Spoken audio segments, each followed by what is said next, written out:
पुकार तू आ जा यहाँ पे, सुन के पुकार तू आ जा यहाँ पे।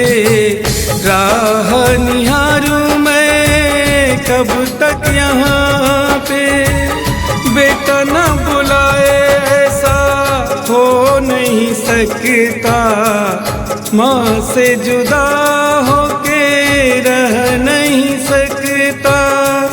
सुन के पुकार तू आ जा यहाँ पे, राह निहारूं मैं कब तक यहाँ पे। ओ माँ, ओ माँ, ओ माँ।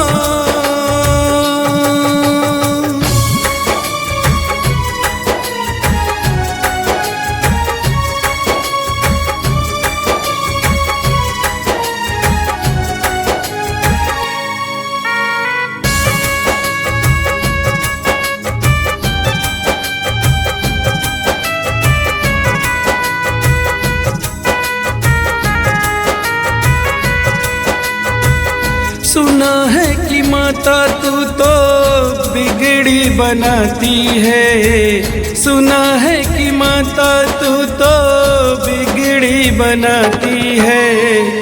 सुन के पुकार तू दौड़ी चली आती है, ऊंचे पहाड़ों में माँ भवन तुम्हारा है।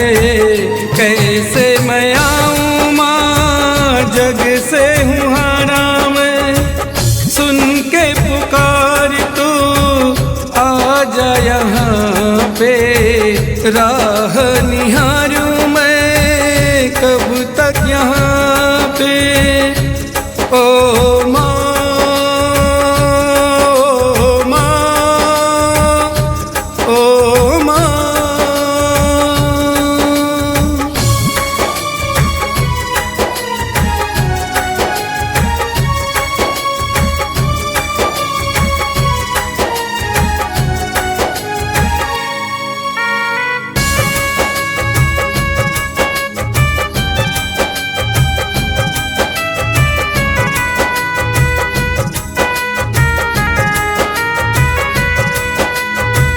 जब तक चलेगी सांस तब तक पुकारूंगा, जब तक चलेगी सांस तब तक पुकारूंगा।